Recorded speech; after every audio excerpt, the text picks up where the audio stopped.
Hello and welcome back to the British courtroom. Hey guys, welcome back. It's Light here, and we're gonna be continuing on the third case in Great Eastern Training. We've just entered British court, and honestly, not much has happened really. We've met the witnesses, and we saw it's called omnibus. And that's about it. We're about to start our first official British court examination. So let's get into that, shall we?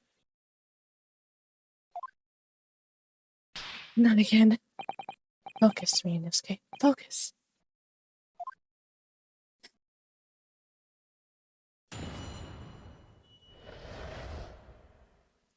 Hey.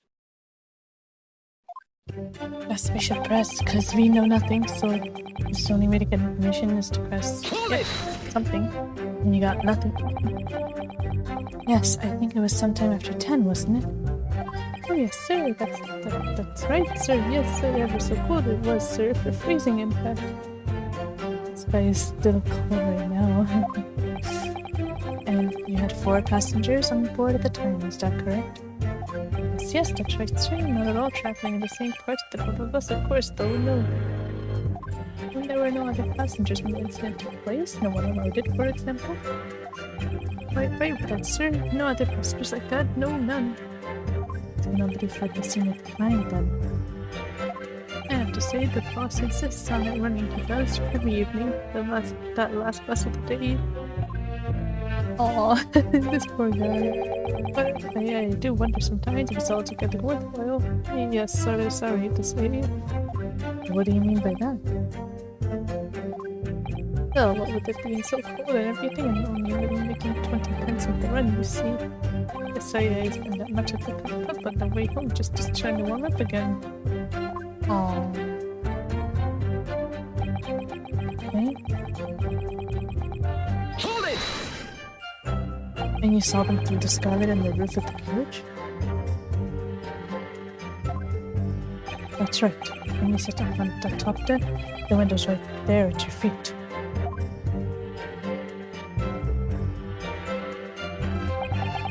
There was a lamp on it, so I had a pretty good view.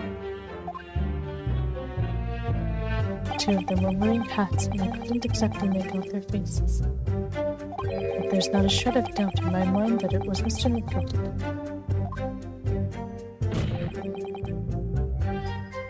Oh, how can you be so sure? Well, how can I put it plainly? McGilden is a gentleman of rather small stature. You can just say he's short. I couldn't have mistaken him for anyone else.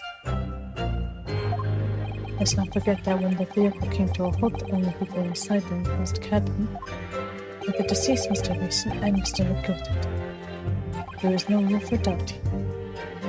I mean, don't know that. People were saying there's no room for doubt in the last mob mystery, and turns out there was. I really wish there was. Come on, Ryunosuke, pull it together. Then out of the blue. Oh wait, that's already Hold it! I'm glad that you're saying hold it. And take that at least. I wonder if he'll say objection.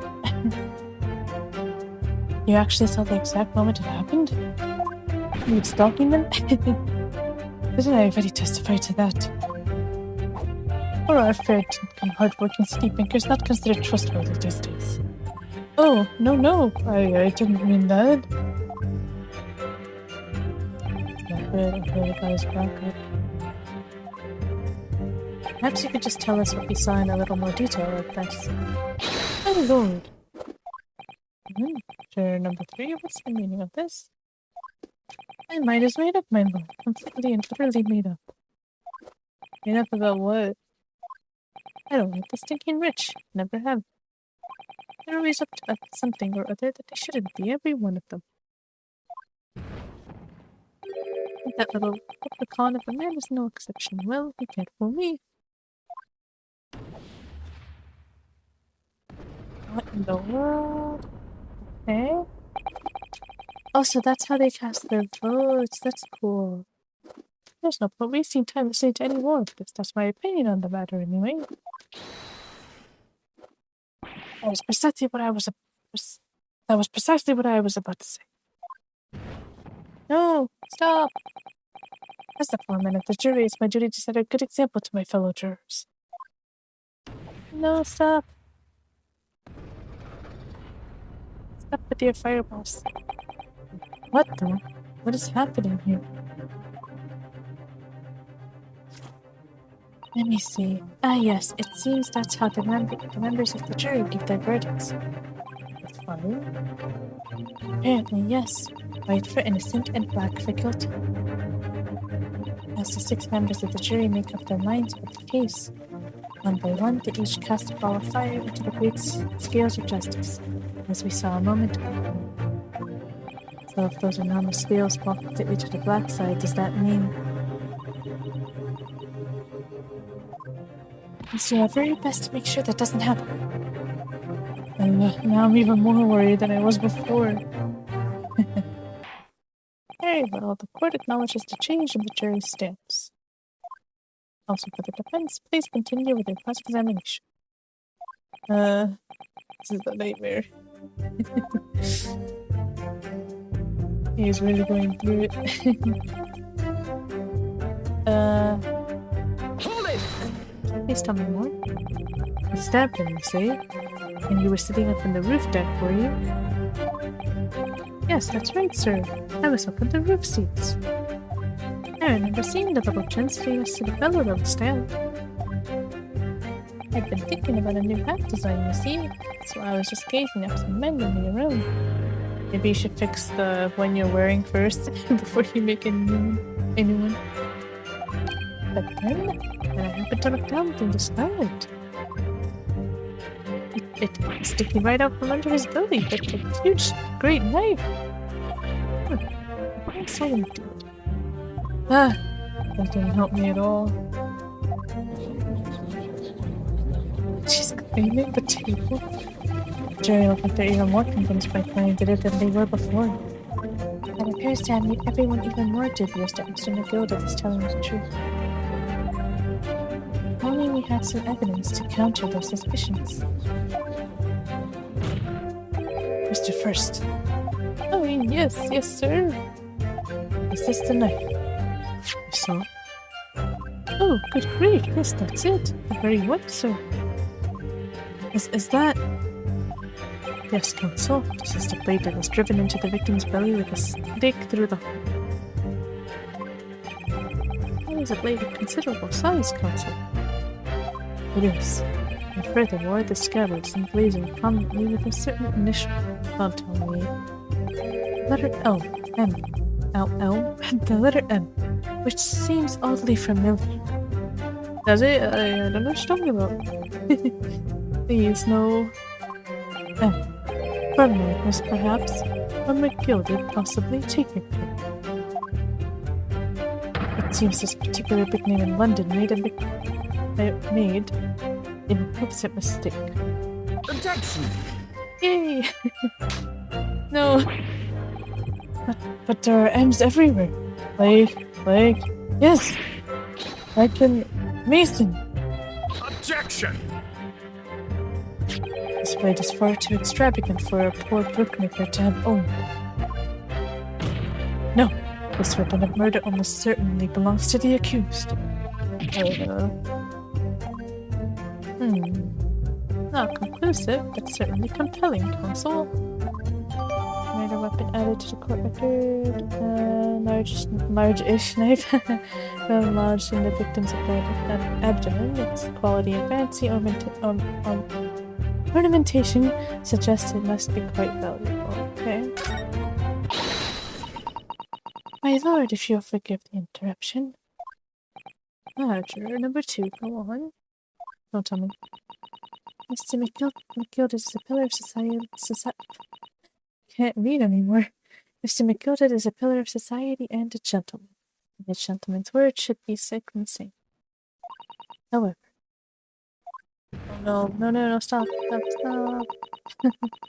Those of us in service know we must accept hard truths. Wait! What are you about to do? Dispose of the rubbish. That's 3. That is not good. Not good at all. No! I don't wish to cause offense, but I do like to eradicate all traces of filth and grime.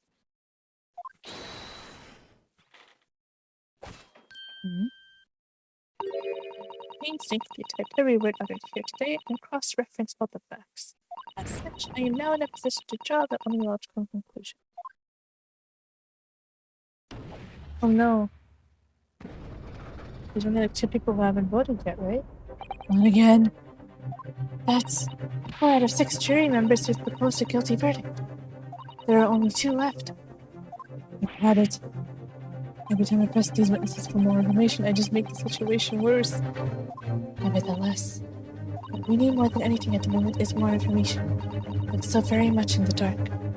I suppose I'll just have to keep pressing the witnesses, knowing that more sparks may well fly. I'm simply hope that we'll uncover something that will give us a way to fight back. But... alright. Keep trying. Can't keep up. I just need to keep calm and listen to the witness's statements again. Okay. This one is what I was like a bit suspicious of a little bit, just because it's kind of vague. What exactly did you see? And there it is. What exactly did you see? Oh well, sir, that would be the passenger, sir. He is collapsing before he was. And by the passenger, obviously you are referring to the victim, Mr. Mason, the brickmaker. And then the other passenger had that knife in his hand, like this. By the other passenger, obviously you were referring to the accused, Mr. Magnus McGill. And then he plunged it down like this. This is stabbing the other passenger in the belly. What?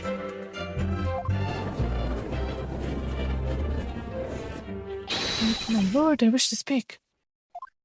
Yes, juror number 5, do I take it that you, too, as the master of the London Guild of Coachmen, the idea of a murder being committed in one of the city's carriages is utterly abhorrent to me. It wouldn't be right to make a decision before hearing all the facts, though, I said to myself.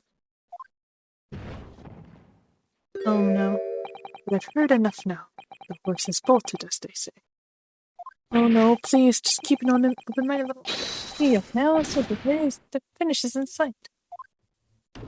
That's not good. My bow is a long-standing member of the guild, and I trust what the man says. Oh, thank you, sir. You're too kind, sir. This is too unkind, sir. Which now means that 5 jurors agree to condemn this man. That's not good.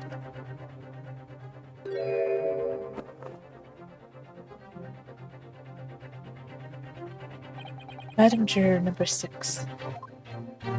Yes, dear. What can I do for you?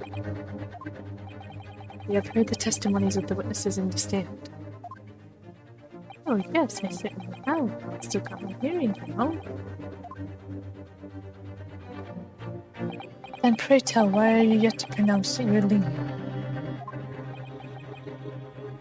Well, dear, the thing is, I'm a creature of habit, me. I always go to the park around this time of day and sit on a nice bench and get on with my knitting. Huh? There's a lovely park just near where I live. Victoria Park, it's called. Oh. Gentlemen donated to the city, you know, to put a smile on Londoners' faces, he said. I can't imagine such a fine young gentleman would have it in him to take another man's life. He's always doing wonderful things for the city. That's right, a man like that wouldn't serve someone truly. Now there, may we go to the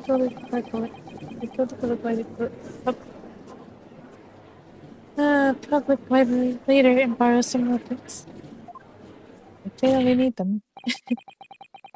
How many Londoners live with their heads in the clouds? Do you people not know? What kind of a man Magnus McGilded really is? What kind of a man is he? The philanthropist Magnus McGilded. There's enough wealth to purchase the entire city he claims to value so highly. But where did all that wealth come from? Required is a Sherlock, sir, and one with the very darkest of souls. What? Stone the crows. McGill lends money at extortionate rates of interest, so his victims have no hope of repaying him. When they default, he takes possession of everything they own. He is a vulture that preys on the weak. Hey, I heard you mention a hand before. Your faculties haven't deserted you, I'm sure you know them. So has this thought not crossed your mind? Would a man wealthy enough to buy London in its entirety not have a carriage of his own? Oh jeez. What possible reason could this man have had to make use of a public omnibus service? Why to kill someone, of course? To kill everyone. You're not saying that the victim, a poor brickmaker, had next to nothing to his name save considerable financial liability. It will come as no surprise that his creditor was the accused Magnus McGilden. But let it also be known that the very day Mr. Mason was killed was the final payment date for his debts. Good gracious! Okay, why would he need to kill him if he would just take everything into default? I don't get it. The brickmaker was destitute. He had lost his house. He had not a shilling with which to repay his debts. And this pitiful soul had the very last thing he owned taken from him, his life. By the merciless philanthropist pretender, Magnus McGilden. I don't believe it. Yay! If I might add something briefly, Mrs. Otwell. You claimed that the victim had been lent money by Mr. McGilden. But where is the evidence to support your claim?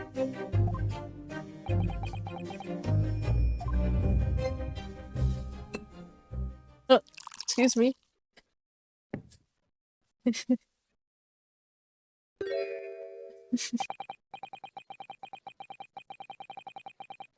May forgive the discourtesy of filling my hollow chalice in a court of law. Ah, there it is. Lorenzi's hollow chalice. Why are they treating it like it's some national treasure? How can this be considered acceptable? But bro, you have a freaking katana with you, so like you're allowed to talk. But I find myself in unexpectedly good humor. I had heard ladies from the Far East could show great courage, but I didn't expect to experience it myself. As judicial assistant to the defense, I am simply doing my job. But I pity that your display of courage is in vain. This is the doctor's ledger, which details all monies loaned by the accused. You will find the victim's name clearly recorded inside.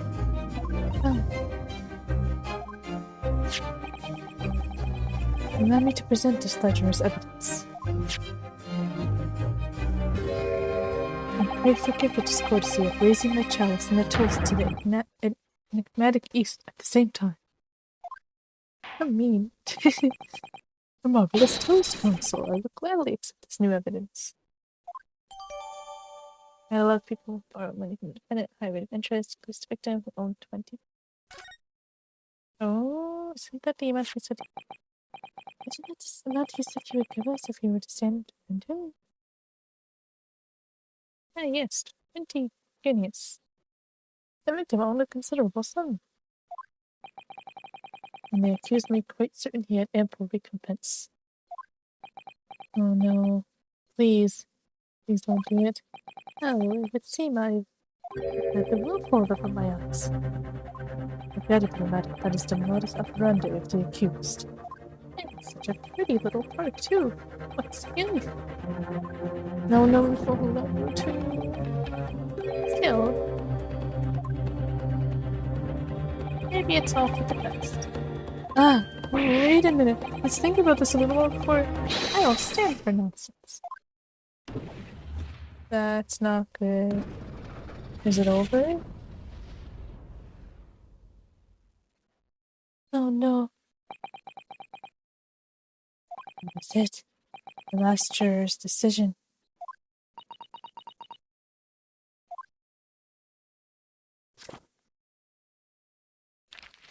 Oh, look at her go. According to this Encyclopedia of British Law, all members of the jury have concluded that the defendant is guilty. Court proceedings are suspended, and the presiding judge will deliver the final verdict and sentence. That's what it says here. The final verdict. It's over then. Oh. There's a footnote, though. Footnote? However, the defense. Also, members of the jury are now in agreement in this case. Oh no. I really cut her off. She was talking. Allow me to convey my respect for your swift and righteous decision. According to the laws of this country, I will now conclude the trial by delivering my final verdict. Was there no objections? No. Mrs. Otto, just tell me one thing. Oh, yes? You were in the middle of saying something before. Not in your Encyclopedia of British Law. However, the defense. What did it say next? Oh, yes, of course. One moment. When all members of the jury have concluded that the defendant is guilty, court proceedings are suspended, and the presiding judge will deliver the final verdict and sentence. Then the footnote says, however, the defense has the right to demand a summation examination of the jurors at this point.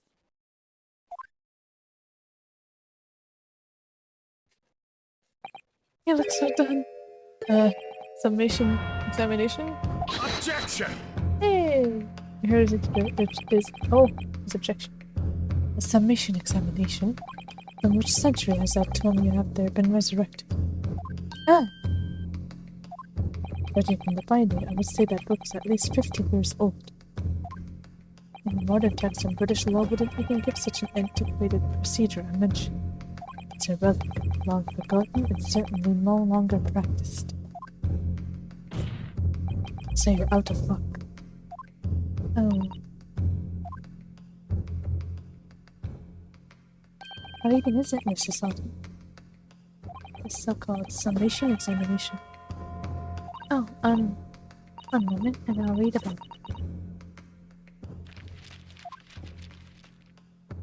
You would demand the right to a procedure before you even understand what it entails. Mean. Alright, Mr. Naruhodo, I think I understand. It seems that under this procedure, you would be able to appeal to the members of the jury. Do what? Exactly. Appeal to them to change their meaning and reverse their decisions. And it says here that if successful, the proceedings of the trial must be resumed. And can reverse their decisions. Yet, sometimes by barristers would use a summation examination to attempt to influence the jury's decision. But that procedure became something of a formality with no practical benefit, really. So it rather fell out of use. I wonder why. Because it was devoid of purpose. Changing just one member of the jury's mind would be hard enough, let alone some. No self-respecting defense barrister would even assert his right to try in this day and age. Still, I don't see any mention of the procedure actually being formally revoked. What are you suggesting? I'm suggesting that, although it may be antiquated and largely forgotten, isn't yet extinct. Oh, goes to Sato. She's fighting. What do you think, Mr. Naruhodo?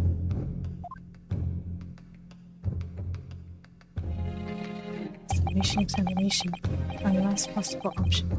Do we assert our right to carry it out, or admit to be... Assert our right, obviously. We're not just gonna forget it. The defense wishes to assert its right to a summation examination, my lord. Objection! London is the capital city of the most powerful nation on earth. We have a duty to the world to exemplify the very highest standards of judicial procedure. Summation examinations are an embarrassment that should remain buried. Objection! It's alright, but if it's alright, it's alright. I believe it could prove vital in this trial. The defense's petition is perfectly valid. The court will proceed with the summation examination. This is madness. And are you and the remainder of the jury ready? Eh?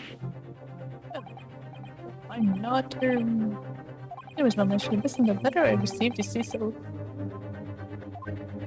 all members of the jury will be asked to explain on what grounds they have reached their decision. What grounds? You must all justify your decisions and explain why you believe the defendant to be guilty. Oh, my lord, you're rather putting us on the spot. This is most irregular. No mention was made of this before. I don't really follow with all this justifying, Mark.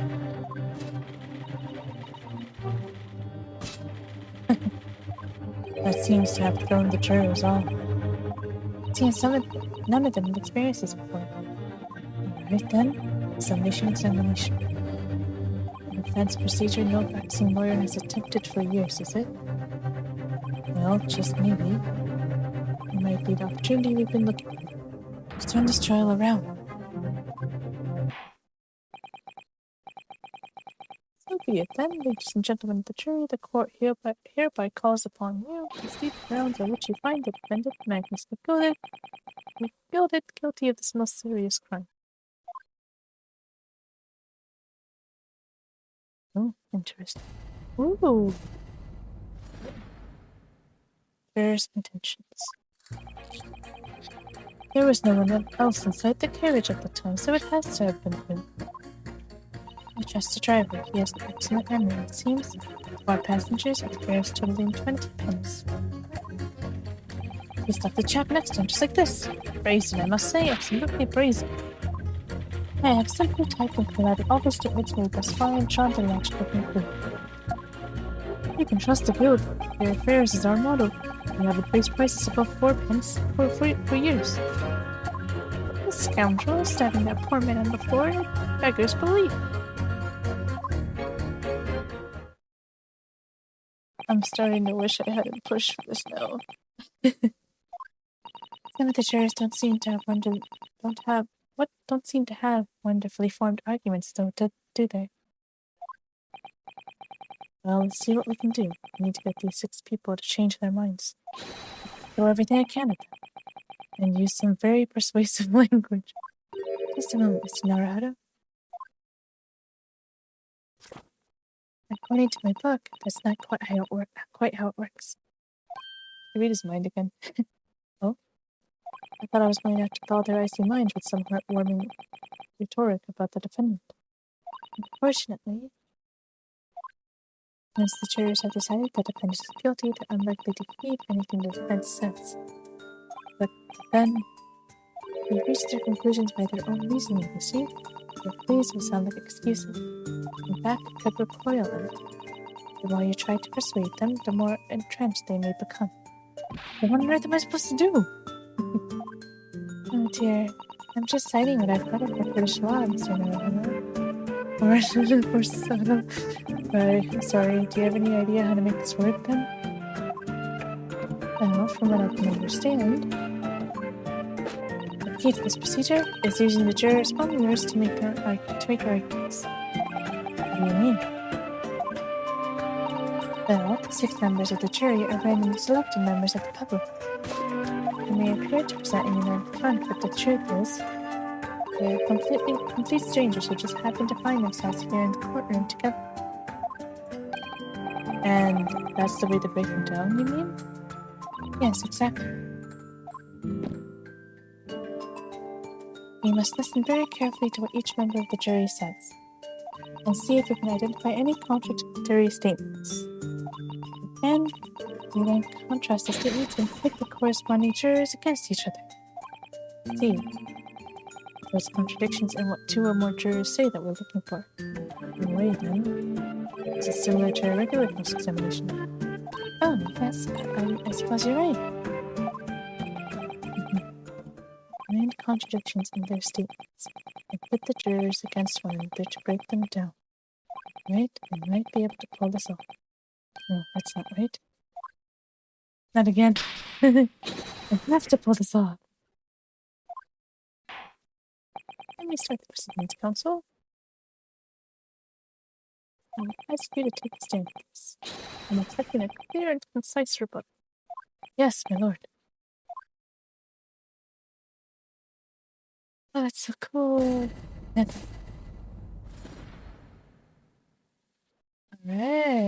The defense's rebuttal.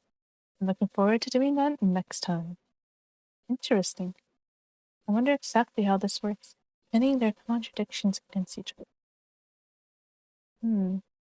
So, do we just take statements and like use them against each other? Who knows? We'll have to find out next time. Alright, everyone, that's gonna be it for this one. Hope you guys are having an amazing day, and I'll see you in the next one. See you later.